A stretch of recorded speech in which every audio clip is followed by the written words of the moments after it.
నమస్తే, welcome to కార్తూపురం. నా పేరు రిషర్. ఈరోజు మనం స్టోరీ నెక్స్ట్ పార్ట్ చెప్పుకుందాం. లాస్ట్ వీక్ మనం ఏ స్టోరీ చెప్పుకుంటున్నాం నాన్న? సౌందర్య అట్లా అమ్మకి దగ్గరికి వెళ్ళిపోతుంది అని చెప్పుకుంటున్నాం. కరెక్ట్. లాస్ట్ వీక్ మనం సౌందర్యపురంలో జరిగిన సౌందర్య ఇంకా విశాలాక్షి అనే స్నేహితుల మధ్య జరిగిన ఒక స్టోరీ తెలుసుకున్నాము. అందులో మనం చాలా విషయాలు నేర్చుకున్నాం కదా. ఇప్పుడు ఆ స్టోరీ కంటిన్యూషన్ చెప్పుకుందాం. సో ఈ లాస్ట్ టైం ఏమైంది, లాస్ట్ వీక్ ఎక్కడి వరకు చెప్పుకున్నాము? తను సౌందర్య అమ్మ దగ్గరికి వెళ్ళిపోతుంది కదా రథం ఎక్కి హ్యాపీగా. సో తను అమ్మని తెలుసుకుంటుంది. నిజమైన అమ్మ, నిజమైనవి ఏది నిజము ఏది అబద్ధము, సౌందర్యం శాశ్వతం కాదు, అమ్మ శాశ్వతం, అలాంటి విషయాలు, ఇంపార్టెంట్ విషయాలు తెలుసుకొని తను అమ్మ దగ్గరికి వెళ్ళిపోయింది. సో ఈసారి మళ్ళీ వాళ్ళు పుడతారు అన్నమాట. అయితే ఈసారి వాళ్ళు భక్తిపురం అనే ఒక ప్లేస్లో పుడతారు. సో తన పేరు ఏంటంటే లలిత. అయితే వాళ్ళ అమ్మ నాన్న పిల్లలు కావాలని అమ్మవారికి, ఆ ఊరిలో కూడా ఒక అమ్మవారి గుడి ఉంటుంది, వాళ్ళిద్దరూ అమ్మకి బాగా దండం పెట్టుకుంటే అప్పుడు లలిత పుడుతుంది అన్నమాట వాళ్ళకి. అందుకే వాళ్ళు లలిత అని పేరు పెట్టుకుంటారు. చాలా అందంగా ఉంటుంది అన్నమాట లలిత ఈ జన్మలో కూడా. తర్వాత వాళ్ళకి దగ్గరలోనే ఇంకొక దంపతులు ఉంటారు, వాళ్ళకి ఒక పాప పుడుతుంది. ఆ పాప పేరు పద్మాక్షి. తనకి పెద్ద కళ్ళు, తను చాలా కలగల మొహంతో పుడుతుంది అన్నమాట. సో ఇప్పుడు లలిత పద్మాక్షి మంచి ఫ్రెండ్స్ లాగా కలిసిమెలిసి పెరుగుతూ ఉంటారు అన్నమాట. వాళ్ళకి ఈ జన్మలో కూడా ఒక అలవాటు ఉంది. ఏంటంటే వాళ్ళకి అమ్మ అంటే ఇష్టం. వాళ్ళు ఇప్పుడు కూడా రోజు గుడికి వెళ్తూ ఉంటారు పెద్ద అయిన దగ్గర నుంచి. వాళ్ళకి ఈ జన్మలో కూడా వాళ్ళ సుఖ సంతోషాలు, సంతోషం వచ్చినా, హ్యాపీనెస్ వచ్చినా, సాడ్నెస్ వచ్చినా వాళ్ళు అమ్మతోటి షేర్ చేసుకుంటారు. ఓకేనా? ఓకే. సో పూర్వజన్మలో ఎలా వాళ్ళు ఉన్నారు, వాళ్ళకి అమ్మ మీద ప్రేమ ఉంది, వాళ్ళు అన్నీ అమ్మ గుడికి వెళ్ళి చెప్పుకుంటారు కదా, గుడ్డైనా బాడైనా, అలాగే ఈ జన్మలో కూడా ఉంటారు అన్నమాట వాళ్ళు. సో అలా హ్యాపీగా ఉంటూ ఉంటారు, పెద్దగా అవుతూ ఉంటారు. ఒకరోజు లలిత ఇంకా పద్మాక్షి గుడికి వెళ్తూ ఉంటారు. గుడికి వెళ్తూ ఉంటే రాజకుమారుడు అటుగా వెళ్తూ వాళ్ళిద్దరిని చూస్తారు. చూసి అతను లలిత అంటే చాలా ఇష్టపడతాడు అన్నమాట. ఈ అమ్మాయి ఎంత అందంగా ఉంది అసలుకి, నేను ఈ అమ్మాయిని పెళ్లి చేసుకోవాలి ఎలా అయినా అని చెప్పి ఆయన పరివారాన్ని పిలిచి చెప్తాడనమాట. వాళ్ళ అమ్మ నాన్నకి కబురు పెట్టండి, నేను ఆ అమ్మాయిని పెళ్లి చేసుకుంటాను, వాళ్ళు మన రాజధానికి వచ్చి మనకు అక్కడ పెళ్ళి మాటలు మాట్లాడేలాగా చెప్పండి, వాళ్ళకి వివరాలు పంపించండి అని చెప్తాడన్నమాట. సరే అని వాళ్ళు వెళ్తారు. లలిత ఇంకా పద్మాక్షి గుడిలో దండం పెట్టుకొని వాళ్ళ ఇంటికి వెళ్ళేసరికి లలిత వాళ్ళ ఇంట్లో చాలా హడావిడిగా ఉంటుంది. చుట్టుపక్కల ఇంటి వాళ్ళందరూ వచ్చేసి ఉంటారు.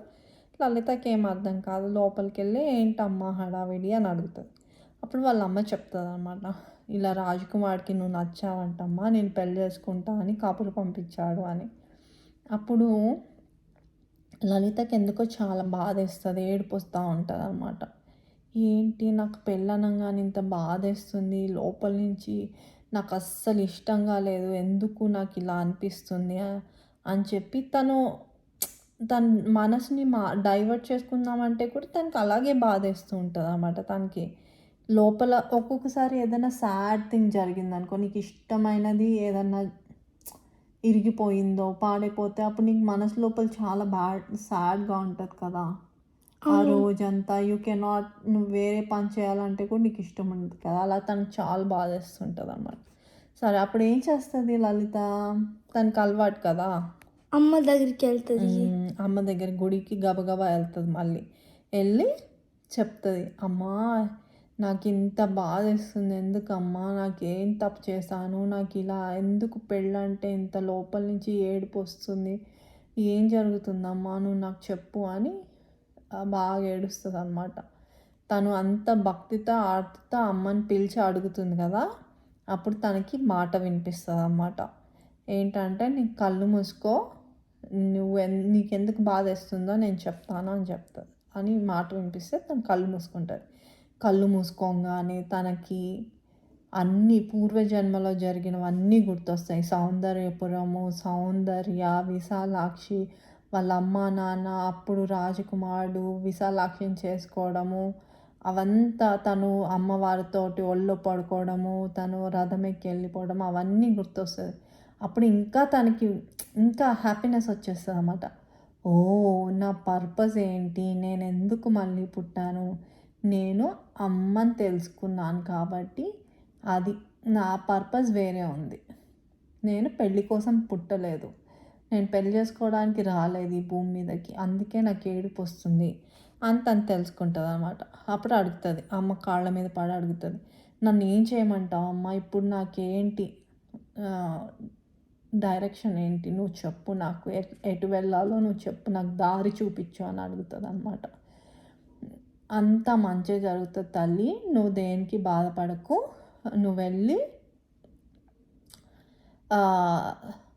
ఇలా రాజ్కుమార్ దగ్గరికి వెళ్ళి నువ్వు పెళ్ళి చేసుకోనని మీ పేరెంట్స్కి చెప్పు, నీ ఎలా చేయాలో ఏం చేయాలో అంతా నీకే స్ఫురణకు వస్తుంది అని చెప్తుంది. స్ఫురణకి అంటే అప్పుడు ఆ టైం వచ్చినప్పుడు ఏం చేయాలనేది తనకే తెలుస్తుంది. లలితకే మనసుకి తెలిసిపోతుంది ఏం చేయాలి, ఆ మూమెంట్లో ఎలా దీన్ని హ్యాండిల్ చేయాలనేది ఆమెకి ఆన్సర్ వస్తుంది అని అమ్మ చెప్పి పంపిస్తుంది అన్నమాట. సరే అలాగే అని చెప్పి అమ్మ మీద నమ్మకంతో తన ఇంటికి వెళ్ళి వాళ్ళ పేరెంట్స్కి జరిగినదంతా చెప్పిద్ది అనమాట. ఇలా పూర్వజన్మలో మనం ఇలా సో ఈ జన్మలో మనం మళ్ళీ పుట్టాము, నాకు పెళ్ళి ఇష్టం లేదు, నేను పెళ్ళి కోసం పుట్టలేదు, నాకు వేరే పని ఉంది, నేను వేరే పర్పస్ కోసం పుట్టాను, సో నేను ఈ పెళ్ళి చేసుకోను. అలా ఎలా అమ్మ నువ్వు అంత మాట అంటే ఎలా, రాజు సంబంధం కదా, రాజకుమార్ కదా, మనం రాజుకి వెళ్ళి చేసుకోము అంటే పెద్ద గొడవలు అయితే మనం బ్రతకనిస్తారా అని వాళ్ళ మమ్మీ డాడీ కొద్దిగా భయపడతారు అన్నమాట. అప్పుడు లలిత చెప్తుంది, మీరు భయపడద్దు, మనకి అండగా అమ్మ ఉంది, అన్నీ అమ్మే చూసుకుంటుంది, ఏం జరగాలో మనం వాళ్ళు పిలిచినట్టు మనం వెళ్దాము, నేను ఏం చేయాలో నేను చెప్తాను అని చెప్తుంది. సరే అలాగే అని వాళ్ళ లలిత మీద నమ్మకంతో వాళ్ళ పేరెంట్స్ ఒప్పుకుంటారు. అప్పుడు తను ఏం చేస్తుంది, పద్మాక్షి వాళ్ళ ఇంటికి వెళ్తుంది. పద్మాక్షి వాళ్ళ ఇంటికి వెళ్ళి నీకు రాజకుమారుడు నచ్చాడా అని అడుగుతుంది పద్మాక్షిని. నచ్చాడు, కానీ ఆయనకి నువ్వు నచ్చావు కదా, నువ్వు పెళ్లి చేసుకుంటే ఏముంది, ఊళ్ళో అందరూ సంతోషంగా ఉంటారు కదా నీకు రాజకుమారుడు భర్త అవుతే అని, సో నాకు సంతోషమే అని చెప్తుంది అన్నమాట పద్మాక్షి. ఎందుకంటే రాజకుమారుడు వాళ్ళిద్దరిని చూసినప్పుడు పద్మాక్షి కూడా రాజకుమారుడిని చూసి ఈయన భలే ఉన్నాడే అనుకుంటుంది అన్నమాట, తనకి ఇష్టం అవుతుంది. ఎందుకంటే పూర్వజన్మలో అతను విశాలాక్షిని పెళ్లి చేసుకుంటాడు కదా, తనకి విశాలాక్షికి ఆ లవ్ ఉంటుంది అన్నమాట. సో ఈ జన్మలో కూడా తను ఇష్టపడుతుంది రాజకుమారుడిని. అప్పుడు సరే కాదు, నాకు ఇష్టం లేదు ఈ పెళ్ళి చేసుకోవడం, కాబట్టి నువ్వు రెడీ అవ్వు పెళ్ళి కూతురు కింద, మనం వెళ్దాము, రేపు వచ్చినప్పుడు మీరు కూడా నాతో పాటు రండి, నేను చెప్తాను, నేను రాజుతో మాట్లాడతాను అని చెప్తాను అన్నమాట. అయితే వాళ్ళు లలిత మీద నమ్మకంతో వాళ్ళు కూడా సరే అంటారు, పద్మాక్షి వాళ్ళు కూడా. సరే నెక్స్ట్ డే మార్నింగ్ మొత్తం ఇలా పరివారం వస్తుంది, భటులు వస్తారు, బండ్లు వస్తాయి, ఆ బండ్లో ఎక్కుతారు అన్నమాట. అందరు ఎక్కేసి రాజధాని ఎక్కడ వాళ్ళు ఉంటారో అక్కడికి వెళ్తారు అనమాట. ఆ కోట దగ్గరికి వెళ్ళాక ప్యాలెస్ దగ్గర రథం ఆగుతుంది అందరికంటే. సో ఇప్పుడు లలిత ఎలా రెడీ అవుతుంది అంటే, ఒక నీకు సైన్స్ ఋషులు ఎలా రెడీ అవుతారు, యోగినీలు, వాళ్ళు ఏమి నగలు లేకుండా ఒక సాదా ప్లెయిన్ కాటన్ బట్టలు వేసుకొని రుద్రాక్షలు వేసుకొని ఎలా ఉంటారో అలా తను కూడా ఒక యోగిని లాగా రెడీ అవుతుంది అన్నమాట. రెడీ అయ్యి వైట్ డ్రెస్, రుద్రాక్షలు అలా అంతా మంచిగా రెడీ అవ్వి వెళ్తుంది అన్నమాట. వెళ్ళాక అందరికంటే ఫస్ట్ బండిలో నుంచి తనే దిగుతుంది. దిగి ఒక బెల్ ఉంటుంది అనమాట. ఆ ధర్మగంట అంటారు దాన్ని. దానికెళ్ళి ఆ బెల్ రింగ్ చేస్తుంది అనమాట. పూర్వకాలంలో ఎలా ఉండేదంటే ఎవరికన్నా కష్టం వస్తే ఆ బెల్ వెళ్ళి రింగ్ చేసేవాళ్ళు అనమాట. అప్పుడు రాజుని మీట్ అవ్వడానికి పెద్ద అన్యాయం జరిగినప్పుడు ఆ బెల్ కొట్టేవాళ్ళు అనమాట. సో అలా తిను ఈసారి వెళ్ళి ఆ బెల్ రింగ్ చేసేది అన్నమాట గట్టిగా. అప్పుడు అందరూ రాజు పరివారంతో సహా గబగబా వస్తారు. అందరూ వచ్చి ఏం జరిగింది ఎందుకు అని చూస్తే అక్కడ ఒక తెల్ల డ్రెస్ వేసుకొని అమ్మవారిలాగా మెరిసిపోతూ ఉంటుంది లలిత. ఇప్పుడు ఈమెన మనం కూడా అమ్మ అందాం, ఎందుకంటే ఈవిడ యోగిని కింద మారిపోతుంది కదా. సో ఈ లలితమ్మని చూసి వాళ్ళు కూడా ఇంప్రెస్ అయిపోతారు, ఏంటి నిజంగా అమ్మే వచ్చిందా మన దగ్గరికి అన్నట్టు. వెళ్ళి రాజు అడుగుతాడనమాట, ఏంటమ్మా ఇలా ఉన్నావు, సాక్షాత్ అమ్మవారిలాగా ఉన్నావు, నీకేం కష్టం వచ్చిందని ధర్మగంట మోగిచ్చావు, నాకు చెప్పు అంటే, నా కష్టం మీరు తీరుస్తారా మహారాజా అని అడుగుతుంది అనమాట. అడిగితే నేను తప్పకుండా నా చేతులలో పని అయితే నేను తప్పకుండా చేస్తాను, నీకు మాట ఇస్తున్నా అని చెప్తారు. అప్పుడు లలితమ్మ చెప్తుంది, మీరు మాట తప్పకూడదు అంటే, నేను మాట తప్పను, సమస్య లేదు అని చెప్తాను అన్నమాట. అయితే నన్ను ఈ బంధనాల నుంచి విముక్తి చేయండి అని అడుగుతుంది. బంధనాలు అంటే లైక్ బాండ్స్ అన్నమాట. రిలేషన్షిప్స్ అంటే బాండ్స్, ఒక టైట్ నిట్ ఫ్యామిలీ లాగా ఒకళ్ళంటే ఒకరికి బాండ్ ఉంటుంది కదా, ఆ బాండ్స్ అన్నమాట. సో నన్ను ఈ బంధనాల నుంచి విముక్తి చేయండి అని అడుగుతారు. అంటే ఏం బంధనాలు తల్లి అని అడుగుతారు. అడిగితే ఇలా మీ అబ్బాయి నిన్న గుడికి వెళ్ళే దగ్గర మమ్మల్ని చూసి నన్ను పెళ్లి చేసుకోవాలని మా అమ్మ నాన్నకు కబురు పంపించాడు, కానీ నాకు పెళ్ళి ఇష్టం లేదు, నా పర్పస్ వేరే ఉంది, కాబట్టి నేను అమ్మ మార్గంలో నడవాలి, కాబట్టి నాకు ఈ పెళ్ళి కుదరదు, అందుకని అది చెప్పడానికి వచ్చాను అని చెప్తాను అన్నమాట. అయితే సరే అవునా, సరే అమ్మ, అలాగే నువ్వు అన్నట్టే చేద్దాము అంటే, ఇంకొక మాట మహారాజా, ఈ అమ్మాయి పద్మాక్షి, ఈవెన్ మీరు కోడలు కింద చేసుకోండి అని చెప్తారు అన్నమాట. అంటే రాజు అంటాడు, వేరే చాలా సంబంధాలు చూస్తామమ్మా అంటే, అలా కాదు, ఈ అమ్మాయిని చేసుకుంటే మీ రాజ్యం సుభిక్షంగా ఉంటుంది. సుభిక్షంగా అంటే your kingdom will be very happy and healthy, అలా ఓకేనా, ప్రాస్పరస్గా ఉంటుంది బేసిక్గా. సో తనని మీరు పెళ్ళి చేసుకోండి, అమ్మ మాట కింద చెప్తున్నా అని చెప్తుంది అన్నమాట. అంటే అప్పుడు రాజు సరే, రాజుకి ఎలాగో మంచి ఒపీనియన్ ఉంది కదా, సరే ఈమె మాట చెప్పిందని రాజు దానికి కూడా ఒప్పుకొని మా అబ్బాయిని పిలవండి అని చెప్తారనమాట. అయితే ఆ అబ్బాయి పేరు నాగనాథుడు ఏదో ఉంటుంది. సో ఆ అబ్బాయి వస్తాడనమాట. వచ్చాక ఇప్పుడు ఆమెను చూస్తాడు, చూసి అమ్మా అని కాళ్ళ మీద పడిపోతాడు, లలితమ్మ కాళ్ళ మీద. తప్పైపోయిందమ్మా, తప్పైపోయింది, నేను నిన్ను తప్పు దృష్టితో చూశాను, క్షమించు అని అడుగుతాడు అనమాట. అడిగితే నువ్వు తప్పు చేసావు, దానికి పనిష్మెంట్ ఉంటుంది, కానీ నీకు ఆ కష్టకాలం వచ్చినప్పుడు నువ్వు నన్ను తలుచుకో, నేను నీకు వచ్చి హెల్ప్ చేస్తా అని చెప్తుంది అనమాట. అలాగే అమ్మ అని చెప్తాడనమాట. ఆ రాజ్కుమార్ కూడా మంచోడు, తన మిస్టేక్ వెంటనే రియలైజ్ అవుతాడనమాట. ఎవరి మీద మనం ఫోర్స్ఫుల్గా అలా రిలేషన్షిప్స్ ఫోర్స్ చేయకూడదు అనమాట. అయితే సరే అని ఓకే. అప్పుడు రాజు అడుగుతాడు, అమ్మ నువ్వు మా దగ్గరే, మా రాజ్యంలోనే ఇక్కడే ఉండి నీ జర్నీ కంటిన్యూ చేయమ్మా, నువ్వు ఏ మార్గంలో నువ్వు ఏం పని చేయాలనుకుంటున్నా అన్నీ ఇక్కడే ఉండి చేసుకో అమ్మా అని అడుగుతాడు అన్నమాట. అడిగితే అలా కుదరదు, నేను మా అమ్మ నాన్నకి మాట ఇచ్చాను, నేను 1 సంవత్సరం పాటు మా అమ్మ నాన్న దగ్గర ఉంటాను, వాళ్ళ కళ్ళ ముందు నేను కనిపించాలి, ఎందుకంటే మా అమ్మ నాన్నకి నేను తప్ప ఎవరు లేరు, సంవత్సరం తర్వాత వాళ్ళకు ఇంకొక బాబు పుడతాడు, ఆ బాబు పుట్టే వరకు నేను వాళ్ళ కళ్ళెదుట ఉంటానని ప్రామిస్ చేశాను అని చెప్తారు అన్నమాట. సరే అలాగే అమ్మ అని చెప్పి రాజు వాళ్ళు ఓకే చెప్తారు. సో వాళ్ళందరి దగ్గర నుంచి లీవ్ తీసుకొని వాళ్ళు వాళ్ళ ఊరు వెళ్ళిపోతారు అన్నమాట. తను 1 year వరకు అక్కడ వాళ్ళ మమ్మీ వాళ్ళ ఇంట్లో ఉండడానికి రెడీ అవుతుంది. సో వాళ్ళ మమ్మీకి వాళ్ళ ఇంటికి రిటర్న్ వెళ్ళంగానే ఫస్ట్ ఒక మాట చెప్తుంది అన్నమాట లలితమ్మ, ఒక రూమ్ నాకు సపరేట్గా ఇవ్వండి అమ్మ, నేను ఆ రూమ్లో ఉండి నేను అమ్మని పూజ చేసుకోవాలి, ధ్యానించుకోవాలి అని చెప్తారనమాట. సరే అమ్మ అలాగే అని ఒక రూమ్ తయారు చేస్తారనమాట. తయారు చేశాక వాళ్ళ మమ్మీ క్వశ్చన్ అడుగుతుంది అన్నమాట. నీకు ఎప్పుడన్నా ఒంట్లో బాగాలేకపోతే అప్పుడు ఎలా చేస్తావు అని అడిగితే అప్పుడు నాకు బాగాలేనప్పుడు నువ్వు హెల్ప్ చేద్దువు కానిలే అని చెప్తుంది అన్నమాట. సరే ఓకే అని రోజు వీళ్ళే ప్రసాదం చేసి అమ్మకు పెట్టి, ఇంట్లో అమ్మకు పెట్టి గుడిలోకి కూడా పంపిస్తారన్నమాట వాళ్ళు.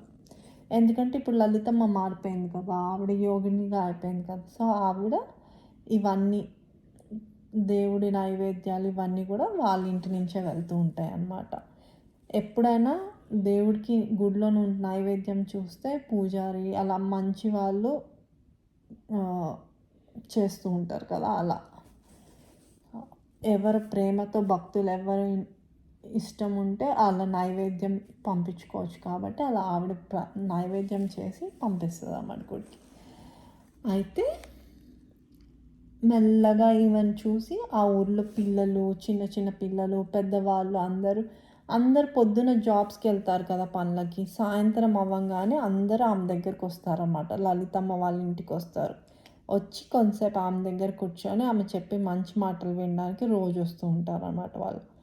అయితే ఒకరోజు పిల్లలందరూ వచ్చి, అమ్మా నేను చూస్తుంటే మాకు సంతోషంగా ఉందమ్మా, ఏమన్నా మంచి మాటలు చెప్పు మాకు అని అడిగితే సరే నేను మీకు ఒక కథ చెప్తాను వింటారా అని అడుగుతుంది. సరే అమ్మ అని అందరూ చాలా ఆసక్తిగా కూర్చుంటారు అనమాట. వాళ్ళు రోజు ప్రసాదం పెడుతుంది కదా అమ్మ ప్రసాదం అని కూడా సంతోషంగా వస్తారు అన్నమాట చిన్నపిల్లలు. వాళ్ళకి అలా రోజు వాళ్ళకు కూడా అమ్మ అంటే చాలా లవ్ వస్తూ ఉంటుంది అన్నమాట. ఎందుకంటే రోజు వాళ్ళు అమ్మ గురించి విని తెలుసుకుంటూ ఉంటారు కదా ఆ ఊర్లో చిన్నపిల్లలు నీలాగా అలా. అయితే వాళ్ళు అప్పుడు లలితమ్మ ఒక స్టోరీ చెప్తుంది అన్నమాట. ఒక ఊర్లో ఇద్దరు ఫ్రెండ్స్ ఉంటారు, ఈశ్వరయ్య మహేశ్వరయ్య అన్నమాట. ఫ్రెండ్స్ అంటే క్లోజ్ బడ్డీస్ కాదు, జస్ట్ ఒకరికొకరు తెలుసు అన్నమాట. ఓకేనా?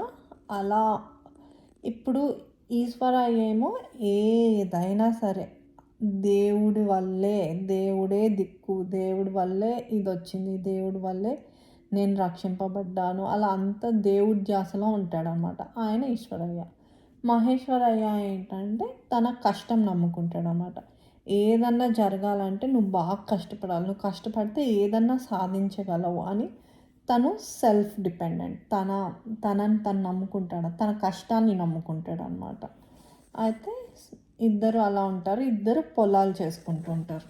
అయితే వాళ్ళ ఊర్లో ఏంటంటే ఇప్పుడు జనరల్గా నువ్వు నీ స్కూల్లో బాగా చేస్తే నీకు స్టూడెంట్ ఆఫ్ ద ఇయర్ అలా కొన్ని ప్రైజెస్ అవార్డ్స్ వస్తాయి కదా, ఆర్ నీకు ఫైవ్ స్లిప్స్ ఏవో ఇస్తారు కదా నువ్వు బాగా చేస్తే క్లాస్లో.